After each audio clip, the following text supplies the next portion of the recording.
Unification of Germany. It changed Germany and the history of the world forever.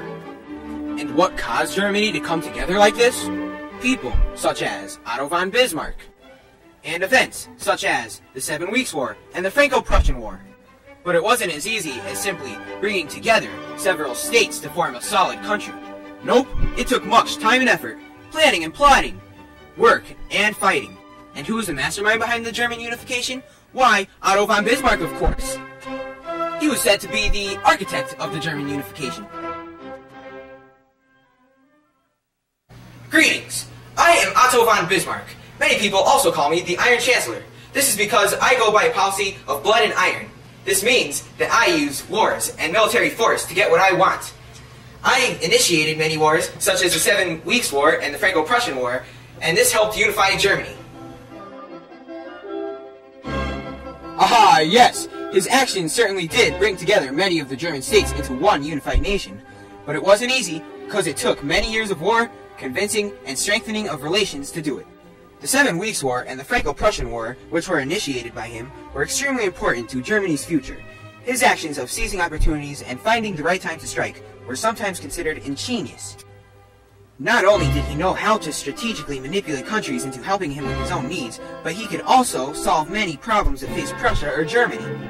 Although he angered and made enemies with many European nations, one thing's for sure, all of the people of Germany must truly have appreciated what Otto von Bismarck did for their country. Otto von Bismarck came to be known as the Iron Chancellor because he used military force to bring Germany together. He went by a policy known as blood and iron, which meant that he used war as a tactic to unite Germany and work for the interests of Prussia. 1864. A short war starts with Prussia and Austria succeeding in trying to separate Schleswig-Holstein from Denmark. It was decided that Schleswig was to be under Prussian control and Holstein under Austrian control.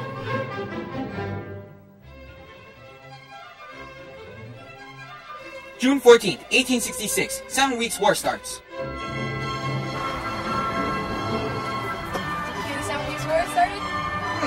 So, how long do you think it'll last? July 3rd, 1866, Prussia defeats Austria at Königgrätz.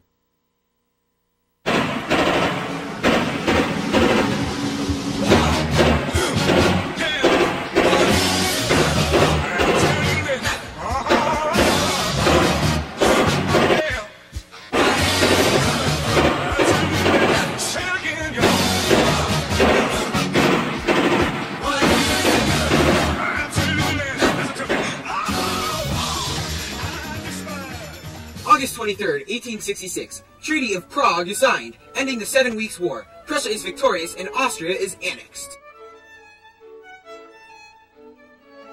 1867, the German Confederation is replaced by the North German Confederation.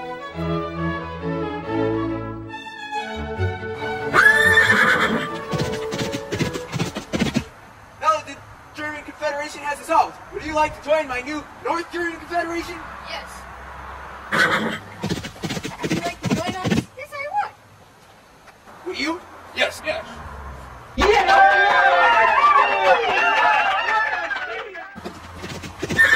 Would you? Would you? No. Would you? No. Why not?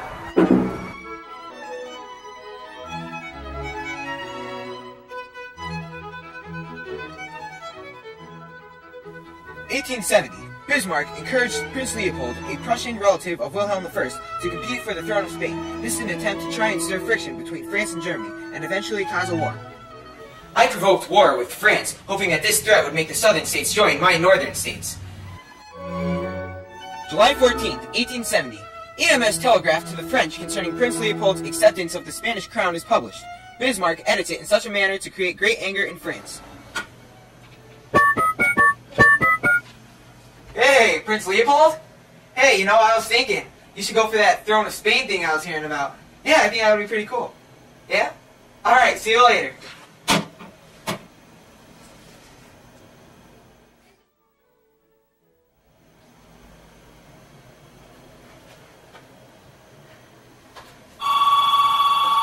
Wonder who that is. Hello? France? You want to go to war? Alright, if you say so. See you later. Bye.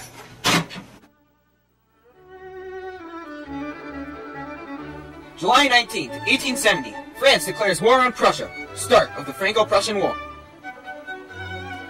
September 1st, 1870. Battle of Sedan. 83,000 French troops surrender. Napoleon is dethroned. Hey, my hand's better than yours!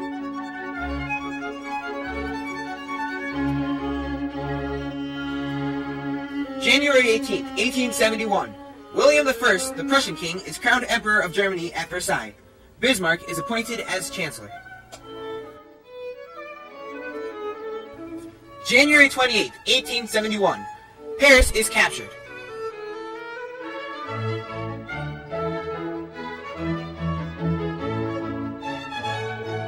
May 10th, 1871. Treaty of Frankfurt is signed, ending the Franco-Prussian War. France is to give some of its territory to Germany, pay it $1 billion, and employ the German army until the debt was paid. The North German Confederation is joined by the southern German states to form a united German empire.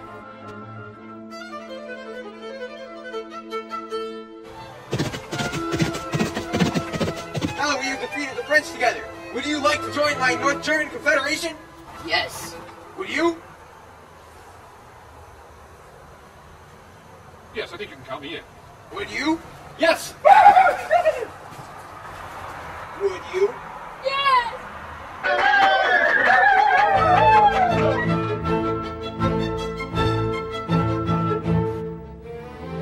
So, now that you're acquainted with when all these events took place, we can begin to familiarize you with the specifics of the 7 Weeks' War and the Franco-Prussian War.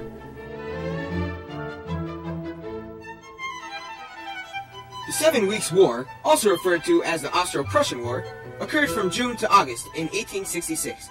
It consisted of Prussia, allied with Italy and Austria, seconded by Bavaria, Württemberg, Saxony, Hanover, Baden, and several smaller German states.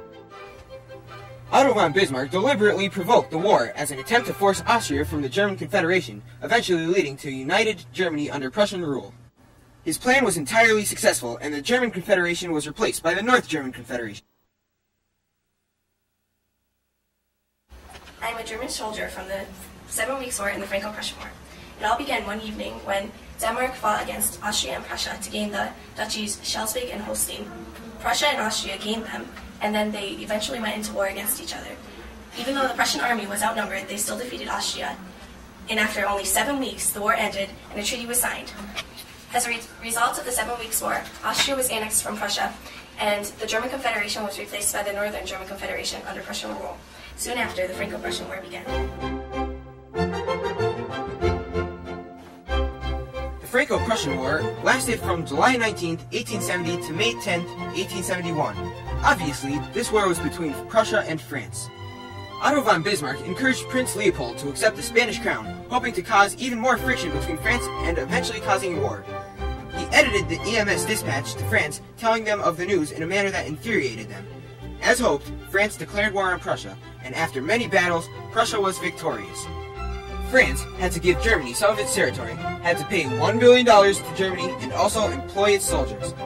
The North German Confederation was then joined by the southern German states to form a united German empire. Wilhelm I, the Prussian king, was crowned Emperor of the new German Empire at Versailles. Bismarck was appointed as Chancellor there also.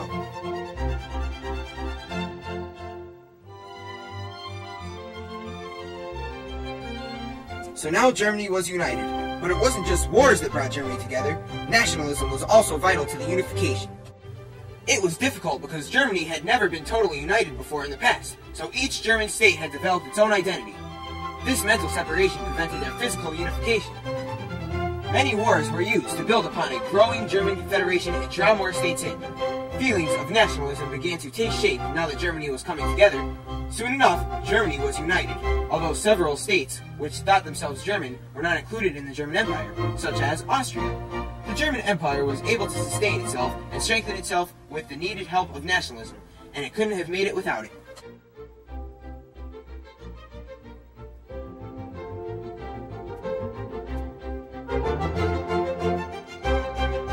And so, Germany's unification was completed.